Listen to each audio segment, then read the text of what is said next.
Muy buenos días a todos. Bienvenidos.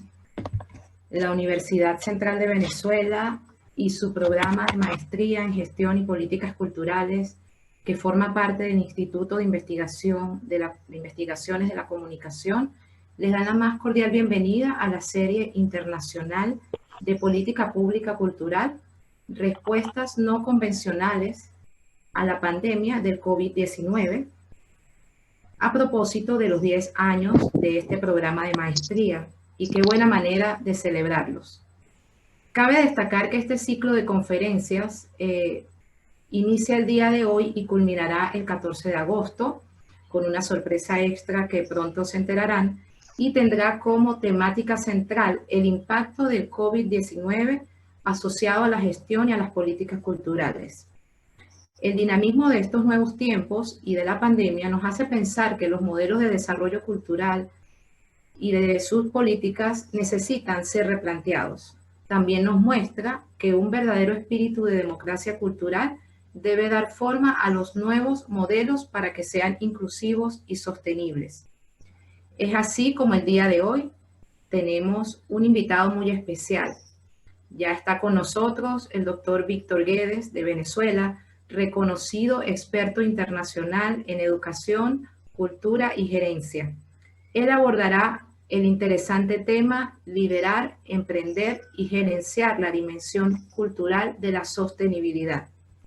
Sugerimos a todos nuestros asistentes y agradecidos por aceptar esta convocatoria a compartir sus comentarios, sus observaciones sobre esta actividad en Twitter, Instagram, con las etiquetas UCB Maestría Gestión Cultural y hashtag Cultura Post Pandemia UCB.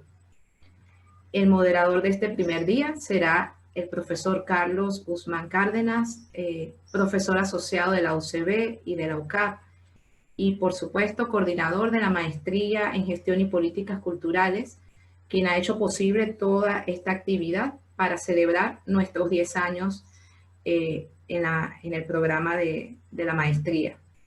Bienvenidos a todos y disfrutemos de esta fabulosa conferencia de inauguración. Bienvenido, profesor Guzmán, bienvenido, doctor Guedes. Gracias. Muy buenos días a todos nuestros amigos, colegas, docentes, investigadores, estudiantes, maestrandos de Venezuela y de toda América Latina. Gracias por compartir con nosotros estos días para conmemorar el aniversario de este programa de posgrado. Por supuesto, con una temática un tanto compleja, un tanto difícil para muchos países, hermanos, vecinos, como es el tema del COVID-19. Hace 25 años apareció un libro en el escenario nacional que se titulaba Gerencia, Cultura y Educación. Hace 25 años. En aquel entonces ese libro, que sigue siendo una referencia, nos adentraba en el campo de lo que nosotros podríamos entender como gestión cultural. Ese libro fue escrito por nuestro invitado de hoy, el profesor Dr. Víctor Guedes, hace 25 años. Y hace 6 meses, Víctor nos sorprende con otro libro, Liderar, Gerenciar, Emprender ante la crisis. Ninguno de nosotros nos imaginábamos que esto iba a ocurrir. Y en ese libro, Víctor plantea más de 23 acciones de lo que debería ser un líder ante el tema de la crisis. Y por supuesto plantea también algunos instrumentos que deberíamos de trabajar para enfrentar la crisis. Yo creo que ese libro es totalmente visionario. Porque ciertamente todos hablamos de crisis, pero ¿qué realmente significa la crisis? ¿Qué supone un líder? ¿Qué supone un gestor? ¿Qué supone un emprendedor en este mundo? Pero no conforme con eso, nuestro invitado de hoy también aborda el tema de la cultura desde la perspectiva de la ética, de la tolerancia, de la inclusión. Es lo que nosotros llamamos la gestión cultural desde el enfoque de los derechos humanos. Ese es nuestro invitado de hoy. Con él quisimos abrir esta serie de conferencias que creemos que son importantes y le damos entonces la bienvenida al doctor Víctor Guedes, reconocido experto internacional en el campo de la responsabilidad social empresarial, profesor de innumerables universidades latinoamericanas e iberoamericanas, presidente también de una consultoría de ética y responsabilidad social, CERCE, vicepresidente del capítulo del Club de Roma, capítulo de Venezuela, fue vicerrector académico de la Universidad Nacional Abierta, es uno de los mejores críticos de artes que tenemos en el país, un excelente crítico de arte. En fin, bienvenido, profesor Víctor Guedes, y el espacio virtual es todo suyo. Bueno, muy buenos días, agradecidísimo, Carlos, por tu generosa presentación. Quiero, antes de iniciar, tratar de ya dejar instaladas las láminas de manera de que tengamos, pues, las mejores condiciones para arrancar. Por favor, les ruego un segundo.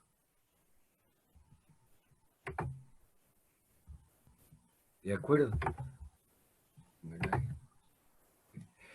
Bueno, muy buenos días, gracias, Carlos. Estupendo, muy generosas tus comentarios y bienvenidos a todos los amigos que comparten este medio con nosotros. Debo comenzar por establecer dos referencias de ambientación de nuestra temática. La primera referencia, ¿verdad? La primera referencia se refiere a que nosotros, cuando nos inspiramos en el aforismo de Antonio Porquía, recordamos que él decía: por querer unir, eliminaste todo lo que nos separaba, y al eliminar todo lo que nos separaba, eliminaste todo, porque no existe nada sin lo que nos separe. La otra referencia se refiere fundamentalmente a un enunciado de los sistemas integrados. Ese enunciado de los sistemas integrados nos recuerda que en los sistemas integrados hay un conjunto de factores que forman parte de una totalidad y que ellos deben ser distinguidos sin ser separados, y deben ser unidos siempre dentro de una visión conjunta. Pues bien, estos dos aspectos de referencia los hemos querido establecer al inicio, porque ellos van a filtrar los 4 capítulos sobre los cuales vamos a conversar, que son, en primer lugar, las sociedades organizadas; en segundo lugar, el concepto de sustentabilidad; en tercer lugar, la cultura para la cohesión social; y en cuarto lugar, la capacidad de líder, de emprendedor y de gerente para motorizar esa capacidad gerencial de tal manera de que asuma los desafíos de la sostenibilidad. Entonces, como ven, ahí hay establecido esos 4 capítulos por los cuales vamos a pasearnos en la mañana de hoy. Comencemos con el primero, las sociedades organizadas. ¿Qué es lo que ocurre desde el inicio de nuestro siglo XXI? Y el gran legado del siglo XX fue generalmente el de proporcionarnos una sociedad de organizaciones. Esa sociedad de organizaciones forman una gran unidad de 3 grandes tipos de organizaciones. Por una parte tenemos las organizaciones públicas, estatales, gubernamentales. Por otra parte tenemos las organizaciones privadas con fines de lucro o empresas. Y por otra parte tenemos las organizaciones privadas sin fines de lucro u ONG, organizaciones de la sociedad civil. Estas 3 organizaciones se orientan de manera concurrente hacia la sostenibilidad. Y esa sostenibilidad, bien sabemos que hoy en día tiene como pauta de sistematicidad y de operacionalidad los objetivos de desarrollo sostenible. Entonces, ¿qué ocurre con estos conceptos en el marco y en función de la orientación de la sostenibilidad, que tanto las organizaciones públicas como las empresas, como las ONG, conforman mecanismos y compromisos de corresponsabilidad, entendiendo por corresponsabilidad que yo no soy solamente responsable de lo que hago o de lo que no hago, sino que igualmente soy responsable de lo que hacen todos aquellos con los cuales yo formo parte de una misma realidad social y con los cuales comparto unos mismos propósitos. Si estas tres organizaciones tienen como propósito la sostenibilidad, desde luego cada una de ellas individualmente es responsable de la sostenibilidad, pero igualmente es responsable de lo que hacen las otras en función de ese mismo propósito común. En consecuencia, esa es una idea básica a partir de la cual vamos a establecer el punto de arranque de toda nuestra consideración. Ese concepto de corresponsabilidad se vincula con el de sostenibilidad porque, como decimos, esa sostenibilidad es la que da el sentido fundamental de la dirección de ese esfuerzo. Ahora bien, ¿qué es lo que las personas esperan de esas tres organizaciones? Fíjense, las personas esperan del Estado que no los vea como súbditos, sino que los vea como ciudadanos. Por otra parte, las personas esperan que la empresa no los vea como consumidores, sino que los vean como socios. De la misma manera, las personas esperan de la sociedad civil no que los vean como beneficiarios, sino que los vean como personas. Fíjense, el concepto de ciudadano, el concepto de socio y el concepto de persona realmente son enunciados que se sustancian en aquella idea que planteaba Amartya Sen y que nos recordaba que lo importante es que no podemos ver a la gente como pacientes, sino como agentes, porque cuando uno ve a la gente como paciente, uno simplemente trata de abordarlas en función de las carencias y de las oquedades y de los vacíos, mientras que cuando lo ve como agente, trata fundamentalmente de establecer una capacidad de influirlas para generar las competencias en ellas para afrontar las realidades. Ahora, este primer concepto de las sociedades organizadas de nuestra sociedad nos remite y nos convoca ya para nuestro segundo concepto. Nuestro segundo concepto es el concepto de sostenibilidad. Y para entender la sostenibilidad hay que recordar que la sostenibilidad es, en una primera instancia, armonía intersectorial. Cuando hablamos de armonía intersectorial nos estamos refiriendo a que debe pretenderse un equilibrio entre el crecimiento económico, entre la equidad social y la preservación ambiental.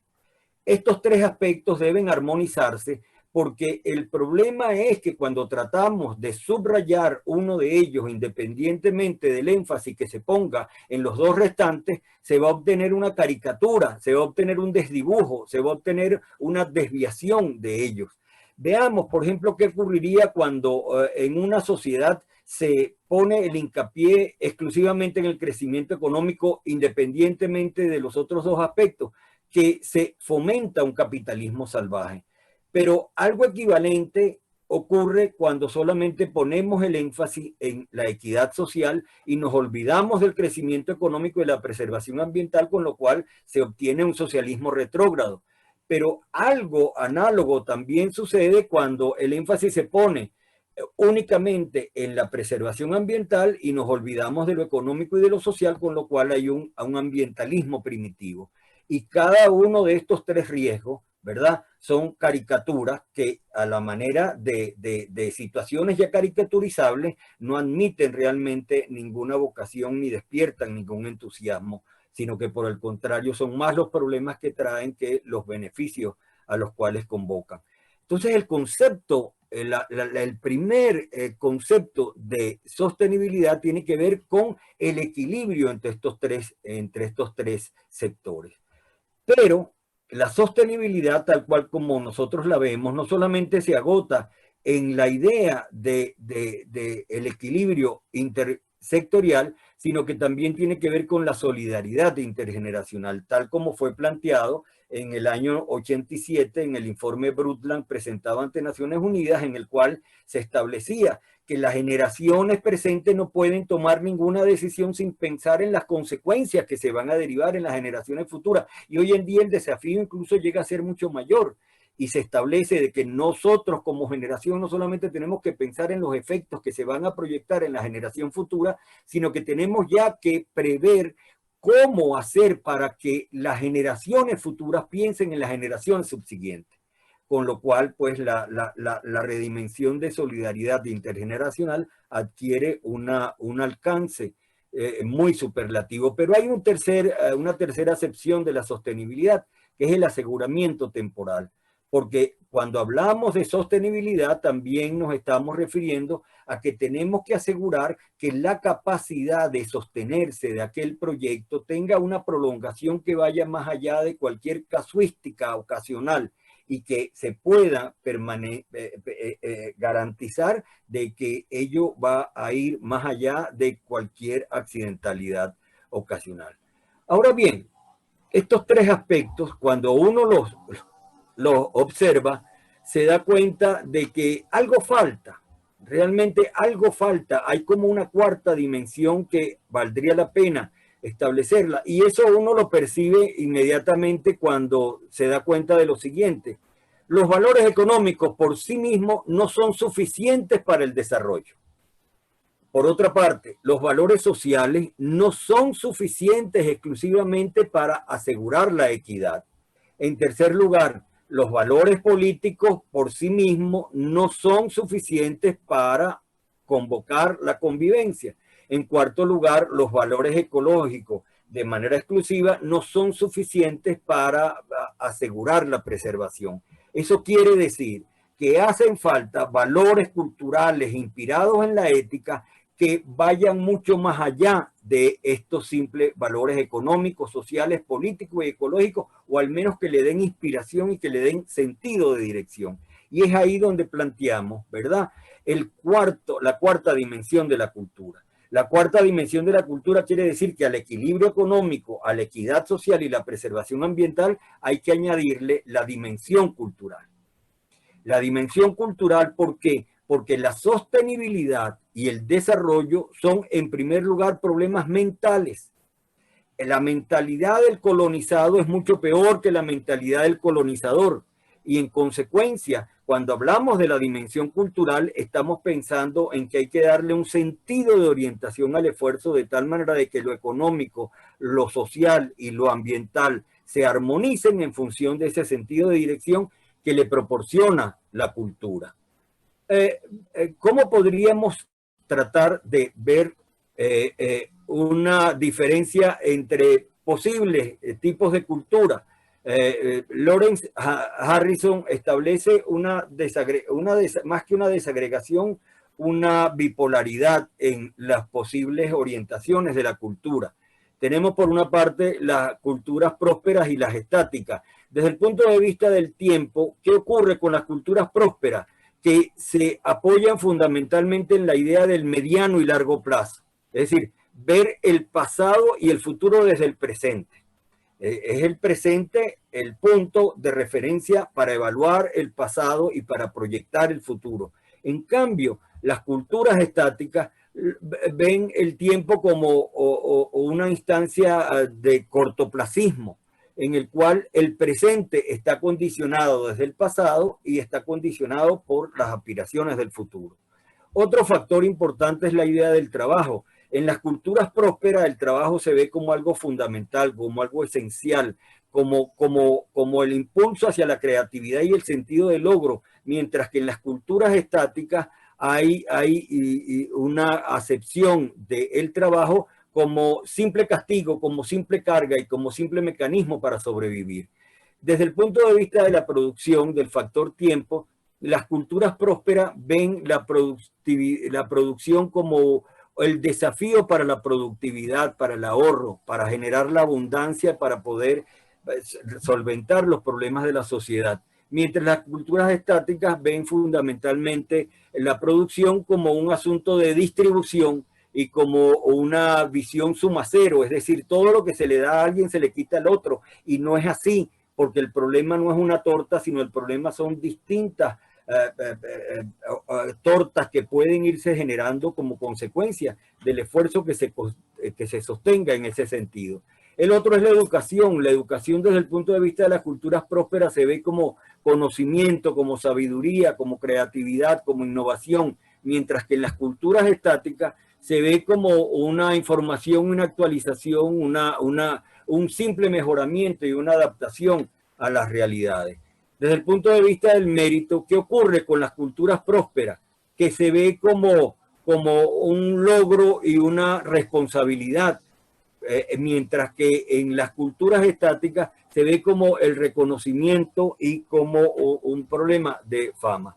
La comunidad se ve desde el punto de vista de las culturas prósperas como una visión amplia, como una visión expansiva, mientras que en las culturas estáticas se ve como una visión reducida y circunscrita. Y desde el punto de vista de la ética en las culturas prósperas se ve como la capacidad de ser mejores y de hacer mejor al otro, mientras que las culturas estáticas se ven como no hacer daño o hacer el bien, simplemente circunscrito a una dimensión muy inmediata. Pasamos rápidamente a la otra lámina para no abusar mucho de este cuadro, porque los cuadros dicotómicos tienen el problema de que muchas veces te obligan a una u otra opción cuando sabemos que es posible generar alternativas que hagan una interrelación, y cuando tenemos aquella inquietud planteada por Octavio Paz, interesantísima en El arco y la lira, cuando él compara al Oriente con Occidente, que señala la gran diferencia entre Oriente y Occidente es que en Occidente vemos todo como esto o aquello, es decir, alternativas dicotómicas excluyentes, mientras que en Oriente ven esto y aquello y más aceptan que esto es aquello. ¿Hacia dónde tienen que dirigirse? Y esto es lo importante de la tesis que planteamos. ¿Hacia dónde tienen que dirigirse los esfuerzos de la cultura?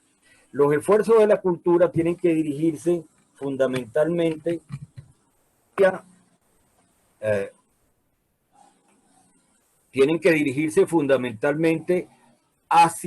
la cohesión social.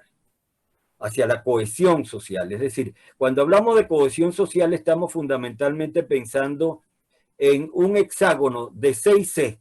Esas 6C son la comprensión, la confianza, la capacidad asociativa, el comportamiento cívico, la cultura ética y la convivencia democrática. Desde luego, si nosotros nos ponemos a abordar con precisión cada uno de estos conceptos, nos llevaríamos buena parte de la mañana, y ese no es el sentido. Pero sí quisiera hacer una referencia al menos muy significativa y elocuente de lo que significa cada uno de estos conceptos cuando pensamos y nos imaginamos en lo siguiente. Piensen ustedes en lo que significaría una familia, una organización o un país cuando en lugar de fomentar la comprensión estimula el enfrentamiento, la lucha, la radicalización de posiciones contrarias. Piensen ustedes que en una familia, en una empresa o en una sociedad, en lugar de pensar en la capacidad asociativa que le permite a cada quien organizarse en función de cómo comparte sus enfoques sociales, políticos, con otros grupos de personas, si se lo prohibieran. Imagínense ustedes si la familia, la empresa o la sociedad, en lugar de fomentar la confianza y la transparencia entre los distintos integrantes, simplemente estimula en que nadie crea en el otro. Imagínense ustedes lo que en una familia, en una empresa o en una sociedad establecerían y sucedería si en lugar de una conducta ética en donde las normas del favorecimiento de lo humano sean lo que primen, se establezca que cada quien luche y erradique y trate de perjudicar al otro. O imagínense lo que una familia, una organización o una sociedad alcanzarían si en lugar del comportamiento cívico, de los buenos modales, de la cortesía, de la relación y de la interacción adecuada, no haya ninguna norma de conducta. Y finalmente, imagínense lo que significaría en una sociedad, en una empresa o en una familia, si en lugar de la convivencia democrática que legitima que cada quien no solamente sea capaz de sostener su punto de vista, sino que pueda matizarlo en función del acuerdo que pueda lograr con los demás, se nos prohíba. Entonces, fíjense ustedes lo que significa el concepto de cohesión social. Ese concepto de cohesión social ha sido explicado por muchísimos teóricos, por muchísimos pensadores y por muchísimas organizaciones internacionales.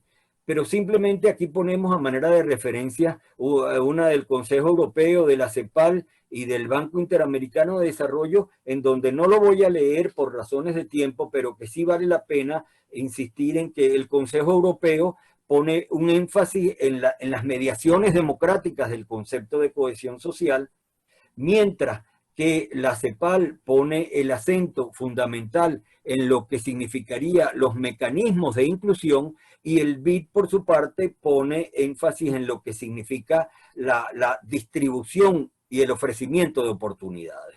Es decir, ahí hay focos conceptuales que perfectamente nos dan la dimensión de lo que se pretende. Ahora, bien, dentro de la tesis que hemos tratado de desarrollar, la idea se concentra en lo siguiente.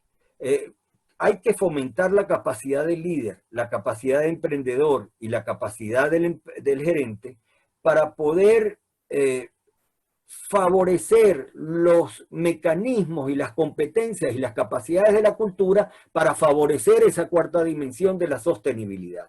Y para que esa cuarta dimensión de la sostenibilidad, que la cultura, oriente el sentido de dirección hacia la verdadera armonía del sector económico, del sector social y del sector ambiental. Ahora, ¿qué es el líder, qué es el emprendedor y qué es el gerente, y de qué manera pueden favorecer ese sentido de dirección que reclamamos?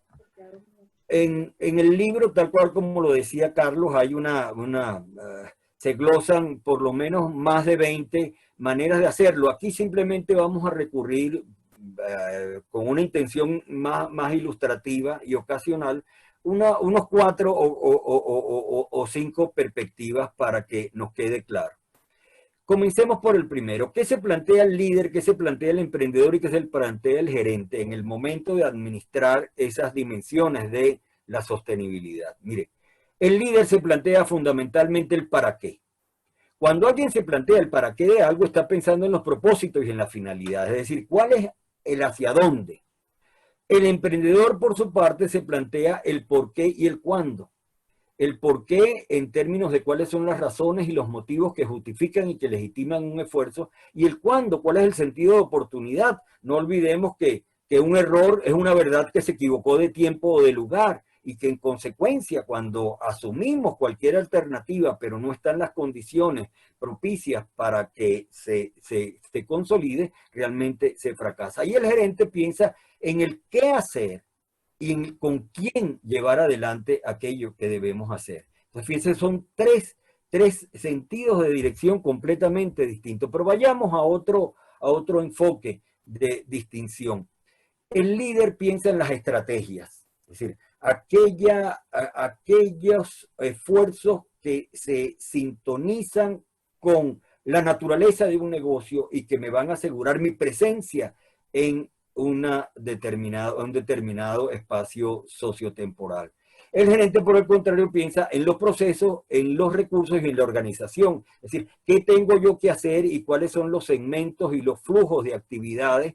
¿Cuáles son los recursos que yo debo asignar para establecer esa línea de desenvolvimiento? ¿Y cuál es el andamiaje organizacional dentro del cual yo puedo establecerlo? Y finalmente, el emprendedor, ¿en qué piensa? En cómo la organización, entendiendo por organización la conjugación de estrategias, de procesos, de recursos y de organización, se vincula con el entorno, y cómo puede establecerse una relación de interacción y una relación de sintonía con los mecanismos de las preguntas que esa realidad le plantea.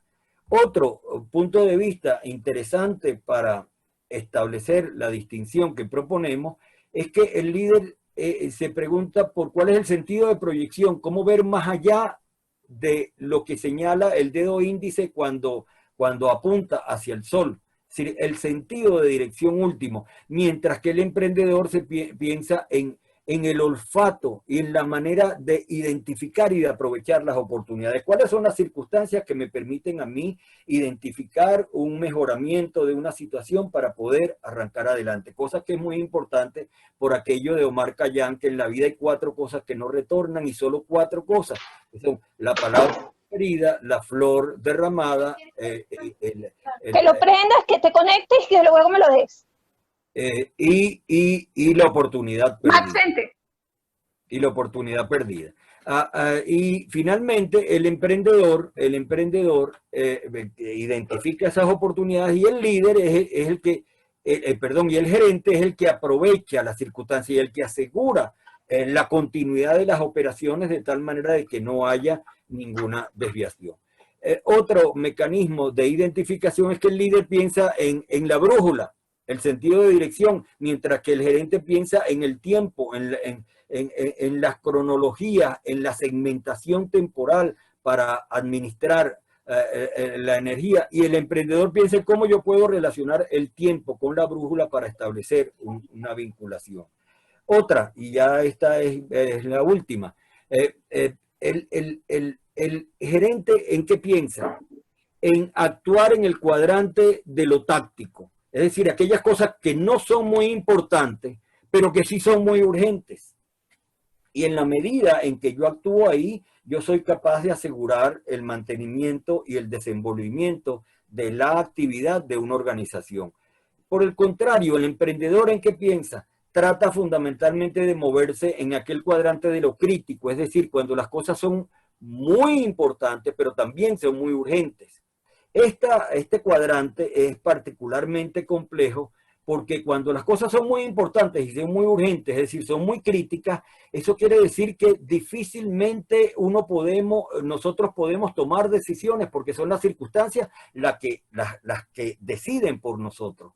Porque recordemos, si uno está en una embarcación y en esa embarcación hay un pequeño hueco y se va introduciendo el agua, y si yo en lugar de tapar el agua que se introduce por ese pequeño hueco, yo subo al piso de arriba y trato de defenderme, pero el agua va a llegar ahí y subo al piso de arriba y el agua va ascendiendo y piso el de arriba, y cuando llega el momento en el cual me tengo que agarrar de la lámpara del Titanic, el agua va a llegar allá. ¿Por qué? Porque no fui capaz en el momento inicial de tapar el huequito por donde se filtraba el agua. Y es ahí donde viene la importancia del cuadrante de lo estratégico, que es cuando las cosas son muy importantes pero no son muy urgentes, que es cuando uno debe tomar las decisiones, porque todo lo crítico es crítico porque habiendo sido previamente estratégico no se atendió. Y en consecuencia aquí hay una desagregación interesante que uno tiene que tratar de ver. Y desde el punto de vista de las ventajas, ¿qué sucede? Miren, el gerente piensa en las ventajas comparativas. Pensar en las ventajas comparativas es pensar, yo tengo mayor capacidad negociadora que tú porque yo tengo más que tú. El emprendedor, por el contrario, piensa en las ventajas competitivas. No importa que tú tengas más que yo, pero yo sé más que tú y yo tengo un dominio tecnológico mayor y en consecuencia mi ventaja competitiva es superior. El líder, por el contrario, piensa en las ventajas cooperativas. Más importante que lo que tú tienes más que yo y más importante que lo que tú sabes más que yo es lo que tú y yo somos capaces de armonizar para llevar adelante una realidad y para poder identificar las alternativas que a ti y a mí nos van a permitir salir de este atolladero. Y así llegamos finalmente a los excesos. ¿Qué sucede cuando se predomina la capacidad de liderazgo de manera excluyente de las otras dos? ¿O qué sucede cuando enfatizamos la capacidad emprendedora independientemente de las restantes? ¿O qué ocurre cuando ponemos el énfasis en la capacidad gerencial al margen de las otras dos? Que hay una caricatura. Así como hay caricaturas de la sostenibilidad, hay caricaturas del modelo LEC. ¿Por qué? Porque todos somos líderes, emprendedores o gerentes.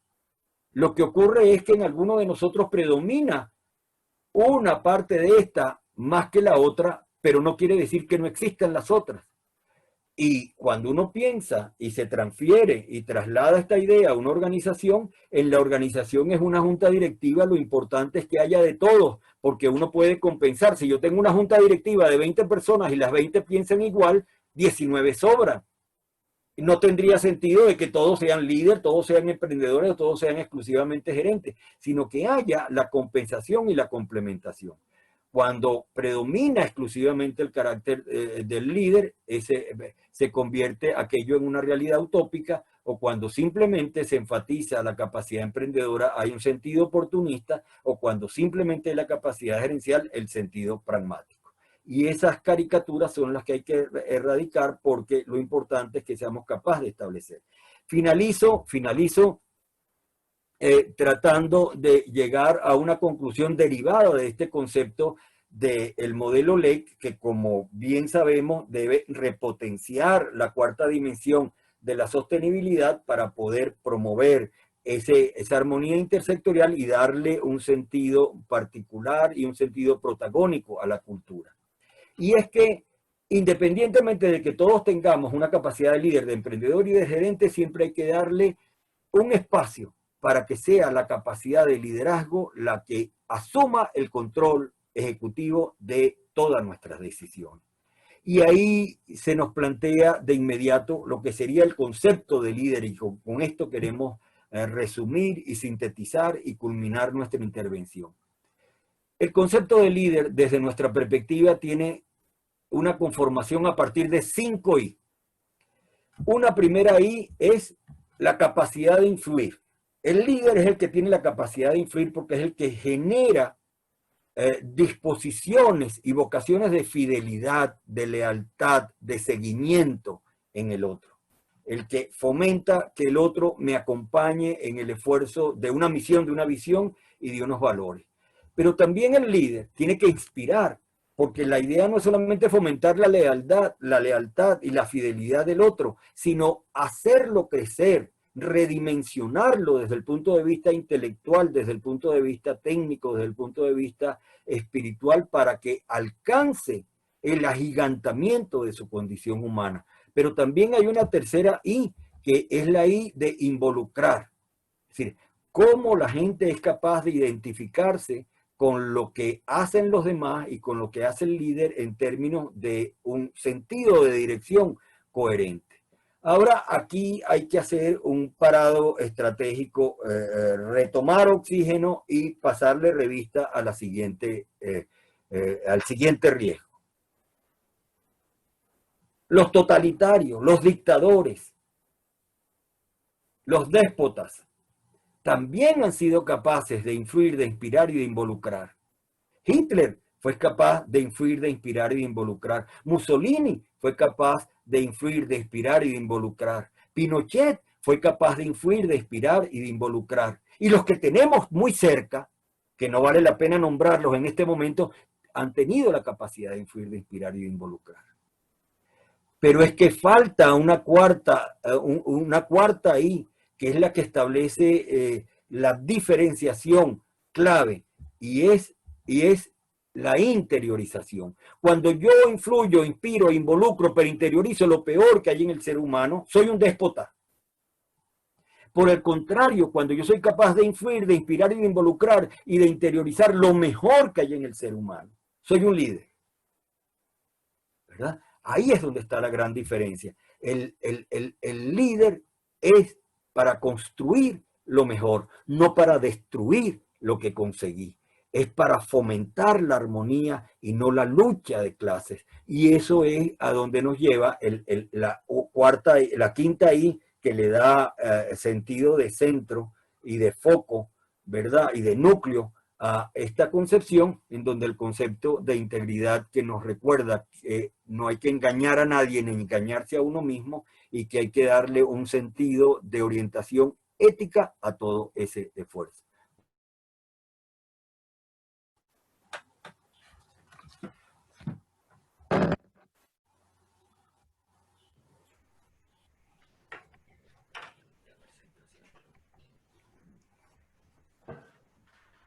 Bien, vamos a dar entonces inicio a nuestra conversación con el profesor Guedes. Pueden hacer las preguntas por nuestra barra de chat y las vamos monitoreando.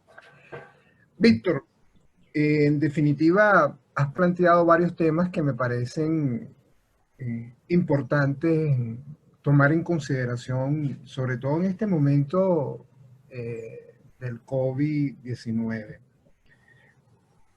Acabas de cerrar con un planteamiento por lo demás bien interesante, que es el papel del líder. Y me preguntaba yo en este momento, bueno, ¿cuál es el tipo de liderazgo que se requiere en nuestras naciones en estos momentos para poder impulsar políticas más cercanas, políticas culturales en este caso, más cercanas a lo que estamos viviendo? Estoy pensando en el caso de México. Saludo a nuestra querida profesora Sisi Montilla, una de las mejores gerentes, gestoras culturales con las que cuenta Iberoamérica. Estoy pensando en los casos de Argentina y por supuesto en el caso de Venezuela. Este tema que acabas de tocar sobre el papel del liderazgo me parece sustancial, muy sustancial. Sobre todo porque evidentemente para los que estamos en el campo de la gestión cultural, quizás esto que tú señalabas, nos concentramos más en la parte pragmática y obviamos esto que tú estás planteando, que es la dimensión de la sostenibilidad, es decir, nuestra relación con los demás sectores. Es decir, a veces nos planteamos políticas muy concretas en áreas, en el caso de cine, en el caso del libro, en el caso de la música, pero pareciera que nos perdemos y no tratamos de entender que todo este esfuerzo también tiene que estar consustanciado con todas estas dimensiones que tú estás señalando.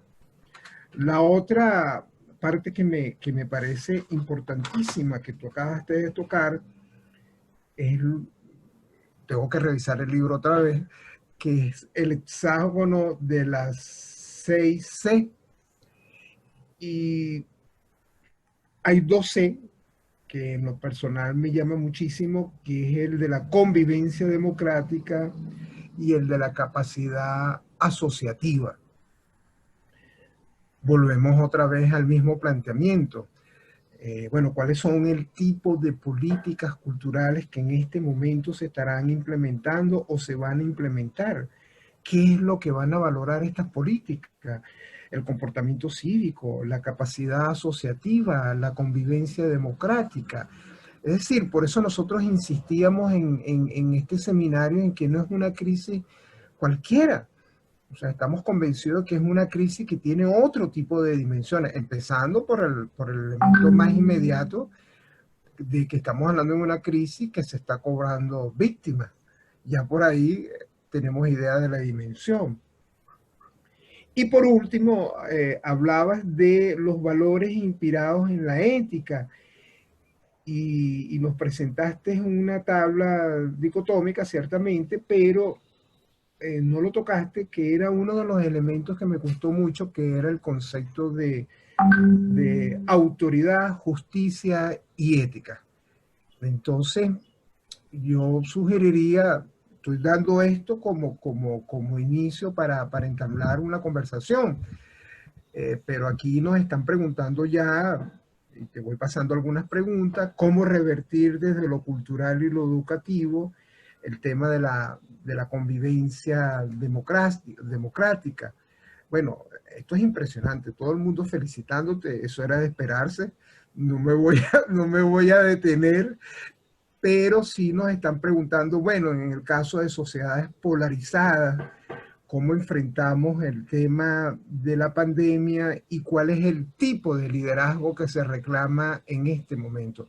Es que yo creo y estoy convencido de que más allá de las posturas que nosotros podamos tener de gestión cultural, gerencia, emprendimiento, yo creo que la gran preocupación en este momento, los que estamos en el campo del diseño y de la formulación de políticas culturales es precisamente eso. Bueno, ¿cuál es el tipo de liderazgo que demanda esta situación? Y por supuesto, específicamente en el campo cultural. Creo que por ahí viene también las preguntas que nos están haciendo a propósito de países como México, Argentina, Colombia, que están implementando políticas y que uno se pregunta si son las más asertivas. Te doy el derecho a palabra, Víctor. Gracias, Carlos. La verdad que son muchas las preguntas que me planteas. Voy a tratar en líneas generales de establecer pinceladas muy rápidas sobre cada una de ellas, ¿no? Comienzo por la idea de la ética. Fíjate, el gran problema del liderazgo y de cualquier esfuerzo que se administre en las sociedades contemporáneas es que tienen que estar vinculadas con la idea de ser humano. Es decir, con la idea del ejercicio del ser humano y con la idea de la consecución del ser humano, del favorecimiento del ser humano y de la conquista del ser humano. Y esto lo digo así con particular énfasis porque yo soy de los que cree que la evolución del ser humano es un proceso inconcluso. Nosotros todavía no hemos llegado a ser seres humanos, no hemos alcanzado esa condición. Da la sensación de que pasamos de primates a homínidos, a hombres y a mujeres y no hemos llegado a ser seres humanos. Porque si hubiésemos llegado a ser seres humanos, no tendríamos los problemas que tenemos hoy, no habría desigualdad, no habría injusticia, no habría explotación, no habría despotismo, no habría actitudes dictatoriales, totalitarias, no habría el acoso hacia el que piensa distinto, no habría las actitudes de exclusión. Entonces, el gran problema que está planteado es cómo favorecer que el ser humano sea más ser humano. Y es ahí donde viene precisamente el gran desafío de la cultura. Porque la cultura es una herramienta fundamental para favorecer esa condición humana. Recordemos a Steiner que decía, miren, las humanidades no humanizan. El asunto no es simplemente de capacitación educativa, de capacidad instruccional, de fomentar mecanismos culturales desde una perspectiva simplemente positivista de cuántos libros se escribieron, cuántos CDs se produjeron, cuántas obras de teatro se presentaron, cuántas producciones de cine hubo. No, sino cuál es la actitud, la disciplina, la sensibilidad que la cultura genera en el ser humano para darle un sentido de dirección y para que ese sentido de dirección se identifique con un determinado proyecto. Entonces, la cultura tiene que sintonizarse y comprometerse con la capacidad de generar seres humanos, porque la cultura es el recurso fundamental a partir del cual podemos favorecer, completar esa evolución. De tal manera de que todo lo demás es recurso adicional y complementario. Pero la labor de la cultura es fundamental. Si no hay esa cuarta dimensión de cultura al concepto de sostenibilidad, no se logrará. Y fíjense ustedes que hay algo importante. Yo lo discutía precisamente con mis alumnos de la Universidad de Guadalajara en México en la última sesión allá en noviembre. Y saludos a Cici, aprovecho, y Adriana, que seguramente está por ahí. Es que el asunto de cómo uno puede establecer que la cultura adquiera una dimensión sintonizada con ese concepto humano. Entonces, arrancaría por ahí. Lo otro es cómo la convivencia democrática y la capacidad asociativa, como las dos C que más te llaman la atención, sí, son fundamentales, son fundamentales precisamente dentro de esta acepción de hombre. ¿Por qué? Porque la cultura, y eso es la idea básica que quería transmitir antes, la cultura tiene que ser una cultura ética, una cultura comprometida con los valores éticos, porque esa cultura comprometida con los valores éticos va a tener la energía, va a tener el aliento, va a tener el punto de fuga hacia donde orientarse. Y en consecuencia, ¿cuáles son esos valores? Aquellos que proceden de las 6C, dentro de los cuales está la convivencia democrática. ¿Qué quiere decir la democracia? Mire, la democracia simplemente quiere decir que cada quien tiene su derecho a ser distinto y que cada quien tiene su derecho a expresar su posibilidad de pensar de manera distinta y que cada quien tiene su derecho a cambiar incluso de opinión y que cada quien tiene derecho a matizar su opinión y armonizarla con la opinión del otro. Eso es la democracia. Pero es que muchas veces se pretende defender la democracia desde las instancias democráticas para atentar contra la democracia porque no se admite que el otro piense distinto. Aquello, hay que acabar con los diferentes para que todos seamos iguales. ¿Cómo se puede pensar que hay que acabar con los distintos para que todos seamos iguales? Eso es absurdo. Porque lo consubstancial del ser humano es que tengamos la capacidad de pensar distinto.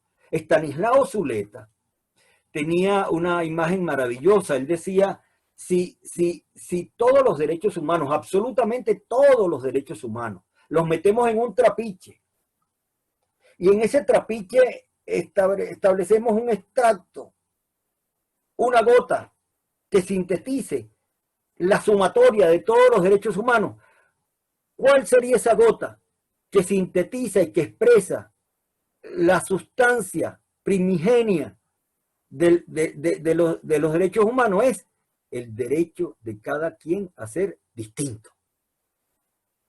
De tal manera de que cualquier acepción política que no admita que existe alguien que piensa distinto está al margen de la ética, está al margen de una acepción de la cultura que fomenta el desarrollo humano y está al margen de cualquier sensibilidad que pueda realmente asegurar ese concepto de armonía. La idea, la verdad que la armonía no existe, pero existe la acción de armonizar.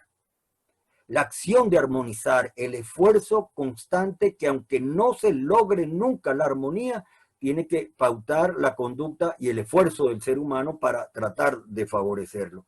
Esa es la convivencia democrática, se consigue precisamente es como derivación de ese esfuerzo de la cultura centrada en ese concepto de ser humano y favorecida por esa capacidad de liderizar, de emprender y de gerenciar, que es lo que tratamos, pero realmente no es fácil en media hora de sintetizarlo en la exposición que acabamos de hacer.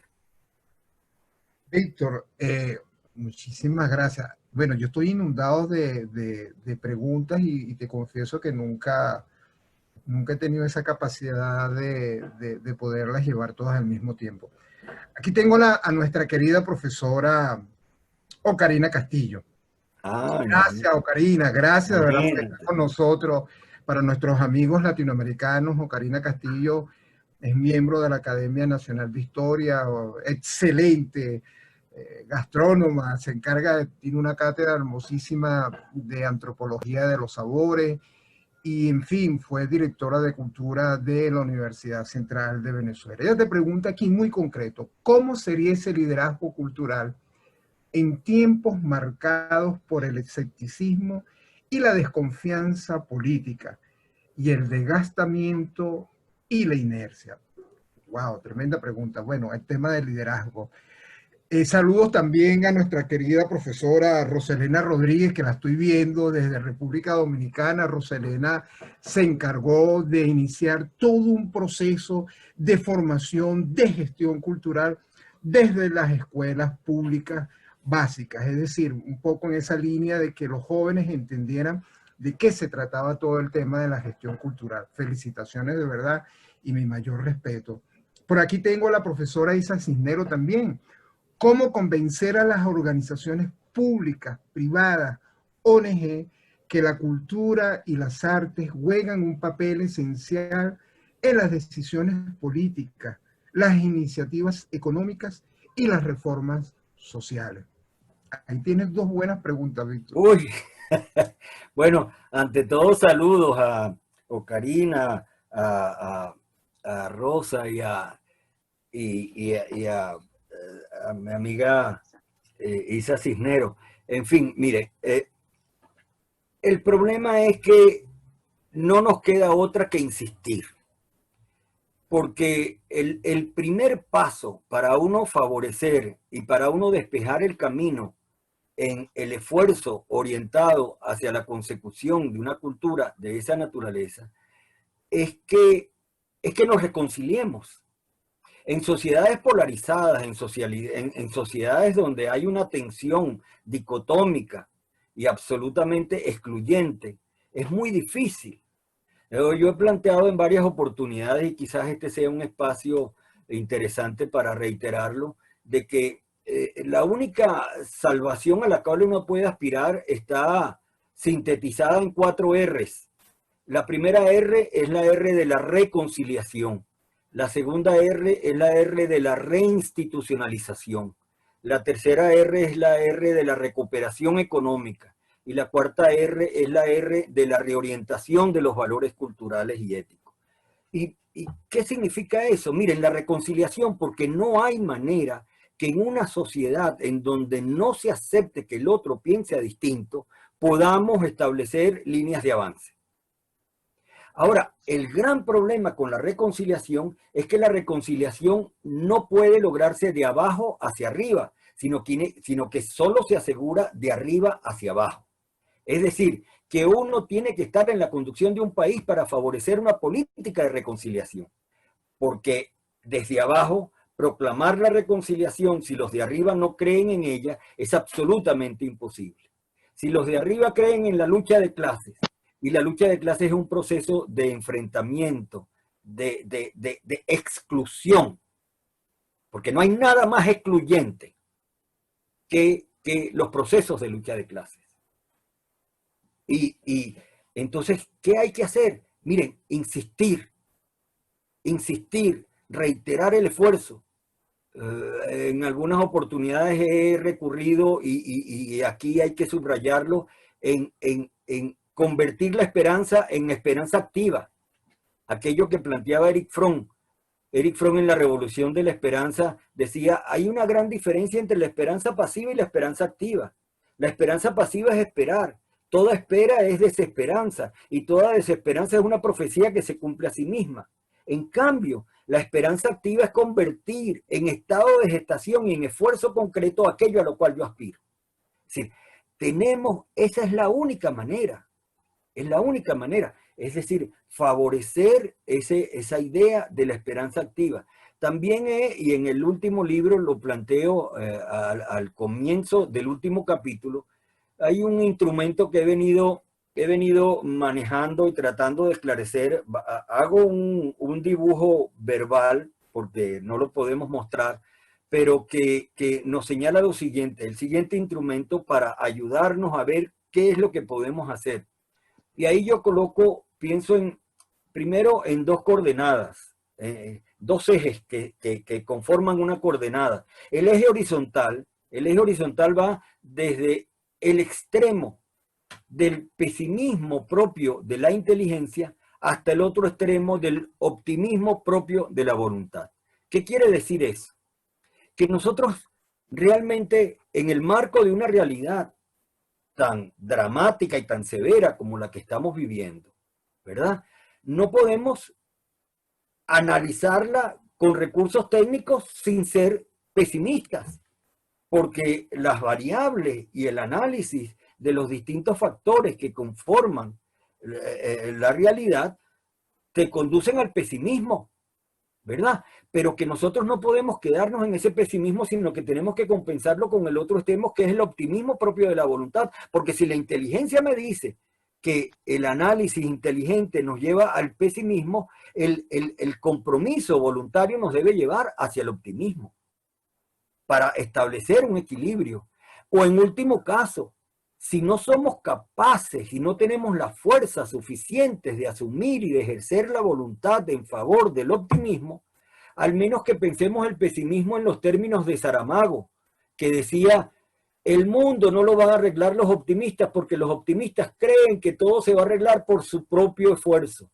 El mundo lo vamos a arreglar los pesimistas porque sabemos que todo está tan mal y que todo va a ir a peor que hay que hacer algo para impedir que se siga desenvolviendo. Entonces ese es el primer eje. Pero eso tengo que atravesarlo con un eje vertical. Y ese eje vertical, ¿a dónde nos lleva? Nos lleva al punto de arriba, que es trabajar por lo mejor, y al punto inferior, que es prepararse para lo peor. Hay que prepararse para lo peor porque instancias y realidades peores van a venir. Pero hay que trabajar y hay que seguir trabajando por lo mejor porque es la única manera de irle ganando territorio a esta realidad. Entonces, ¿qué ocurre? Si nosotros nos colocamos en el centro de esa coordenada, ¿verdad? De esos dos ejes, vamos a encontrarnos con lo siguiente. Vamos a encontrarnos primero con un gran círculo, el círculo de preocupación, en donde está todo aquello que a mí me preocupa, pero sobre lo cual yo no puedo incidir, sobre lo cual yo no puedo influir, de que no hay ninguna de mis decisiones que sea capaz de impactarla.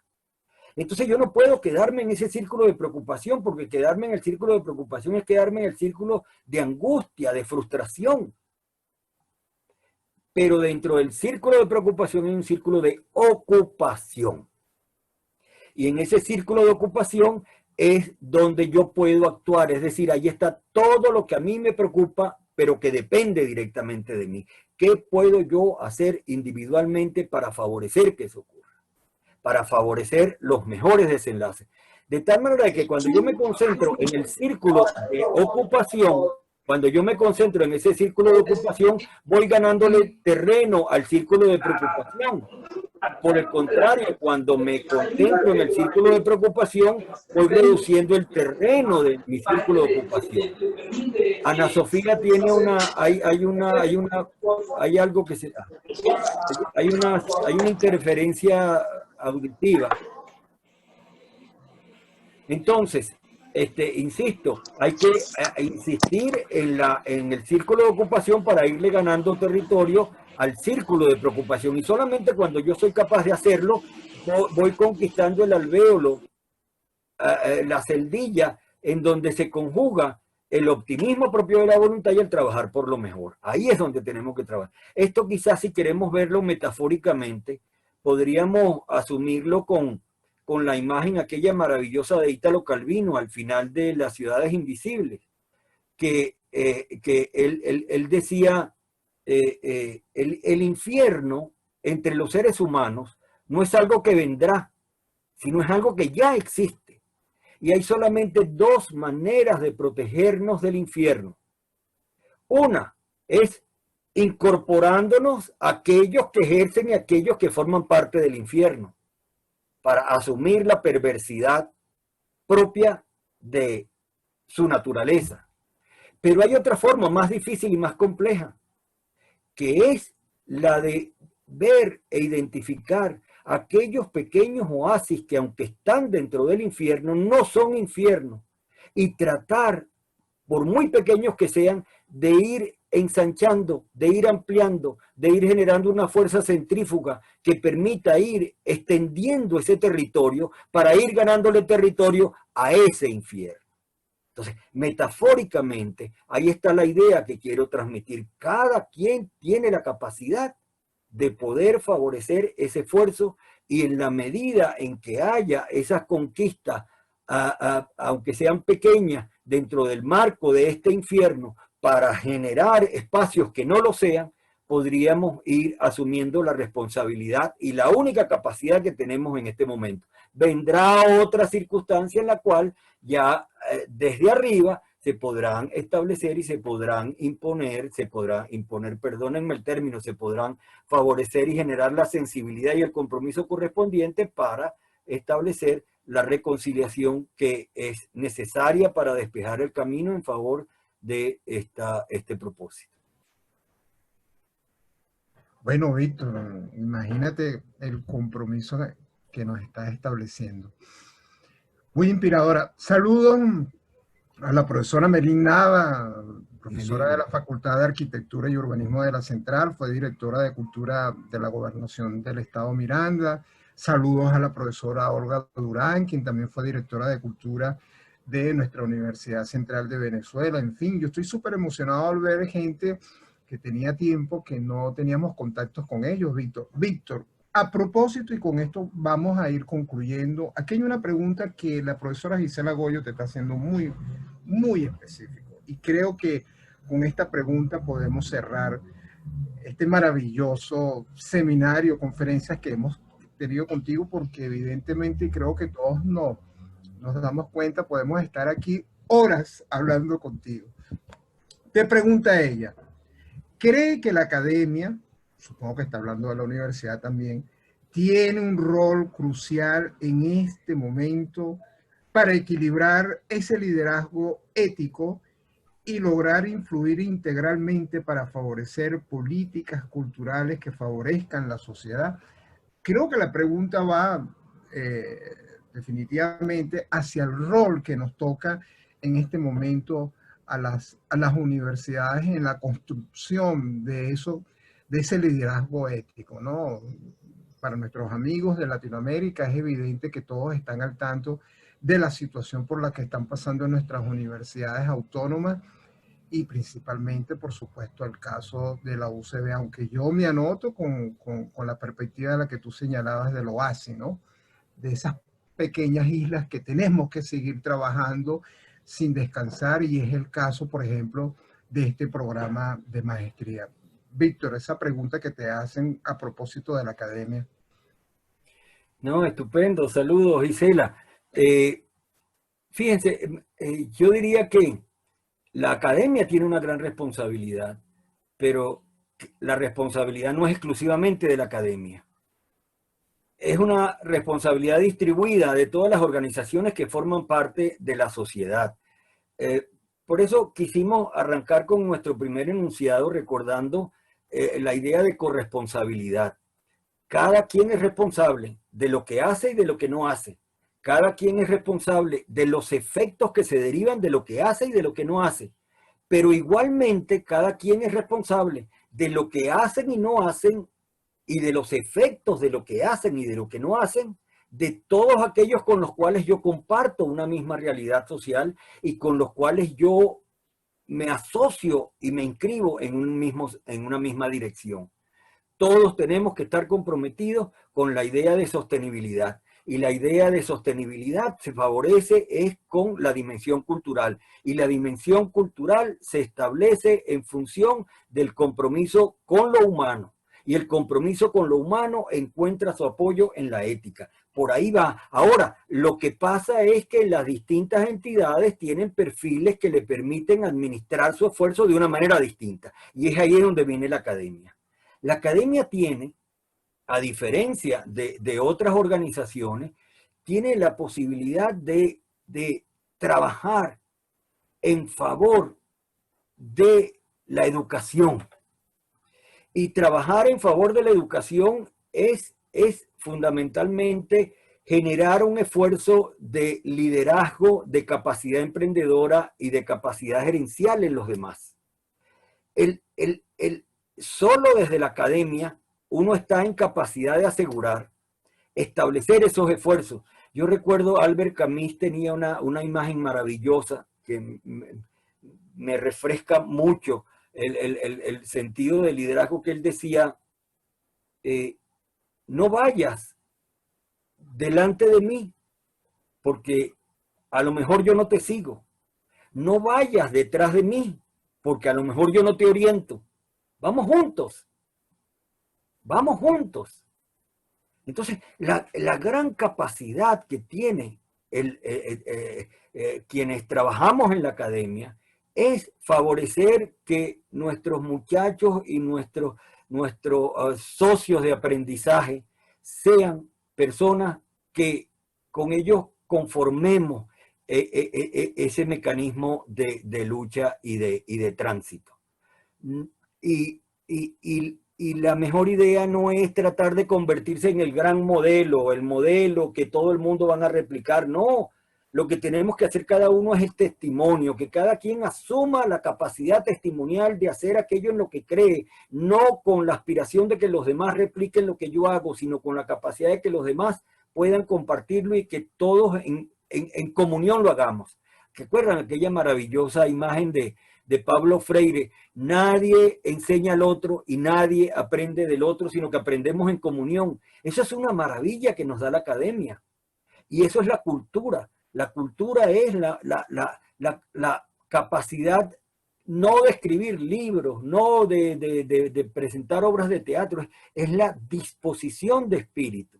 La disposición de espíritu para uno favorecer que podemos marchar juntos dentro de una sensibilidad compartida y que lo fundamental es construir juntos una realidad diferente. Ese es el propósito fundamental de la cultura y no hay como la cultura para establecerlo.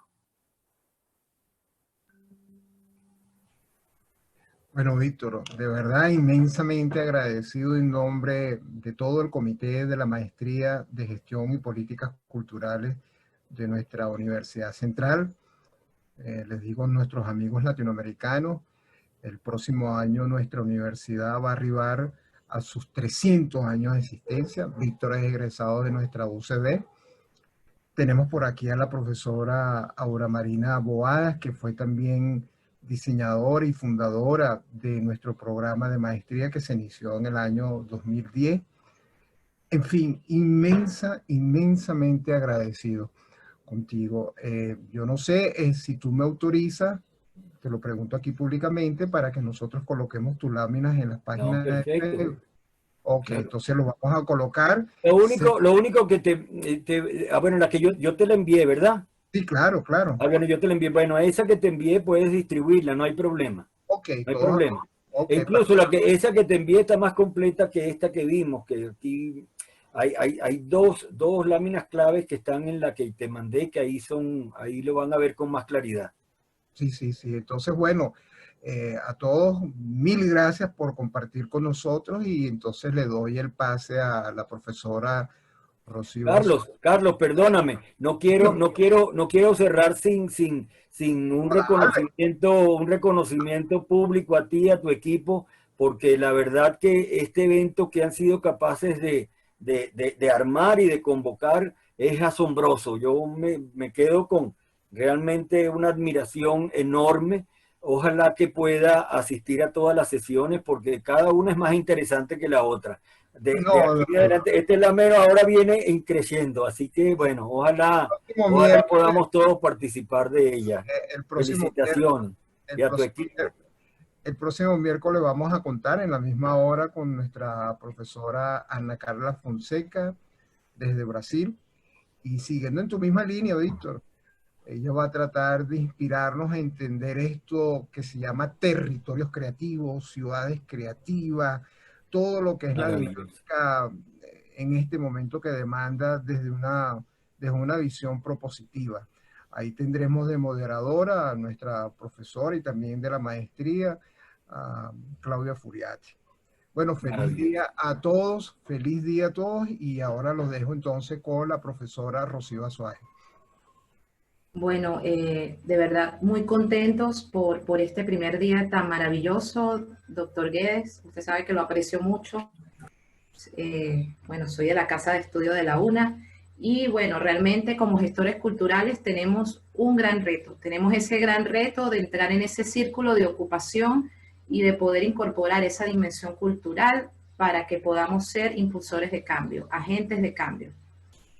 Para no demorarnos más, pues agradecidos a todos por estar presentes aquí y les reiteramos la invitación para este miércoles 15 de julio a las 10 de la mañana con el tema Construyendo espacios en donde quisiéramos estar, con la reconocida experta en economía y ciudades creativas, la doctora Ana Carla Fonseca, de nuestro vecino país, Brasil. Pueden dejar también sus comentarios de la apreciación de esta primera conferencia y que tengan un feliz día. Gracias a todos.